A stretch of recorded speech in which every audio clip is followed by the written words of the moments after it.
ચૂંટણીના મહાજંગ વિશે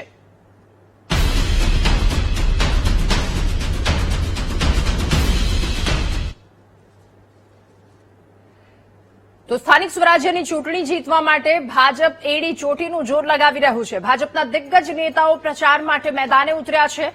રાજકોટના વોર્ડ નંબર 11માં વજુભાઈ વાળાની મુલાકાત। સંગઠનના કુશળ નેતા અને ભારતીય જનતા પાર્ટીના સિનિયર નેતા વજુભાઈ વાળાએ ઉમેદવારો સાથે મુલાકાત કરી। વોર્ડ નંબર 11માં ઉમેદવારો અને કાર્યકર્તાઓ વજુભાઈ વાળા સાથે જોવા મળ્યા।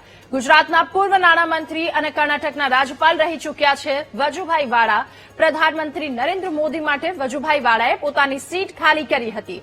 એ દિગ્ગજ નેતા હવે સ્થાનિક સ્વરાજ્યની ચૂંટણી માટે મેદાને ઉતર્યા છે। કાર્યકર્તાઓ ઉમેદવારોની સાથે વજુભાઈ વાળા જોવા મળ્યા, જેઓ ગુજરાતના પૂર્વ નાણામંત્રી રહી ચૂક્યા છે, સાથે કર્ણાટકના રાજ્યપાલ તરીકેનો પણ તેમનો અનુભવ।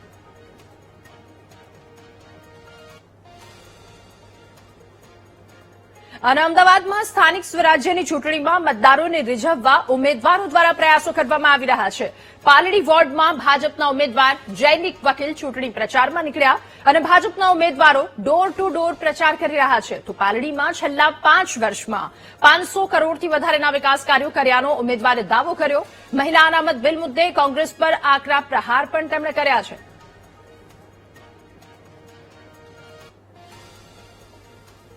સ્થાનિક સ્વરાજ્યની ચૂંટણીનો જંગ જામ્યો છે, ત્યારે અત્યારે હાલ પ્રચાર પ્રસારમાં જે ઉમેદવારો છે તેઓ જોડાઈ ચૂક્યા છે અને અત્યારે હાલ જે દ્રશ્યો જોઈ શકાય છે કે પાલડી વોર્ડની સ્થાનિક સ્વરાજ્યની ચૂંટણીનો જંગ જામ્યો છે, ત્યારે ભાજપના ઉમેદવારો જે છે તે પાલડી વોર્ડની અંદર પ્રચાર કરી રહ્યા છે। છેલ્લી ઘડીનો પ્રચાર, કારણ કે જે પ્રકારે હવે 2 દિવસ બાકી છે અને આ 2 દિવસમાં એડી ચોટીનું જોર ઉમેદવારો લગાવી રહ્યા છે અને અત્યારે હાલ ડોર ટુ ડોર પ્રચાર જે છે તે કરવામાં આવી રહ્યો છે।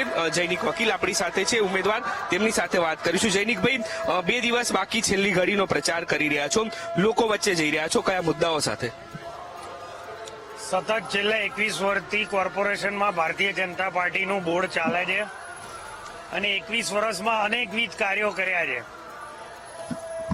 જે 800 કરોડનું બજેટ કોંગ્રેસના કાળમાં રહેતું હતું, એ અત્યારના મલ્ટાઇપલ ટાઈમ્સ થઈને 18,000 કરોડનું બજેટ એ ભારતીય જનતા પાર્ટીનું બોર્ડ અમદાવાદ શહેરના વિકાસ માટે આપે છે।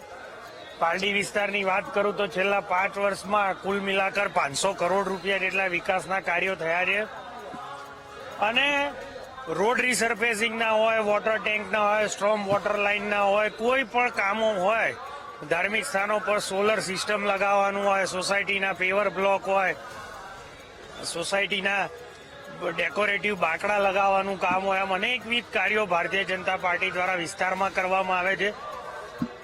અમદાવાદ શહેરની વાત કરું તો અમદાવાદ શહેરમાં પણ આગામી દિવસમાં ખૂબ સારા કામો કરવાના છે અને જે વૈશ્વિક ફલક પર જે મૂકવા માટેની જે આખી તૈયારી થઈ રહી છે, 2030માં કોમનવેલ્થ ગેમ પણ આવી રહી છે। મિની સ્પોર્ટ્સ કોમ્પ્લેક્સ શહેરમાં દરેક જગ્યાએ બનાવવાના છે। તો આમ એક ભારતીય જનતા પાર્ટી પર લોકોનો વિશ્વાસ છે।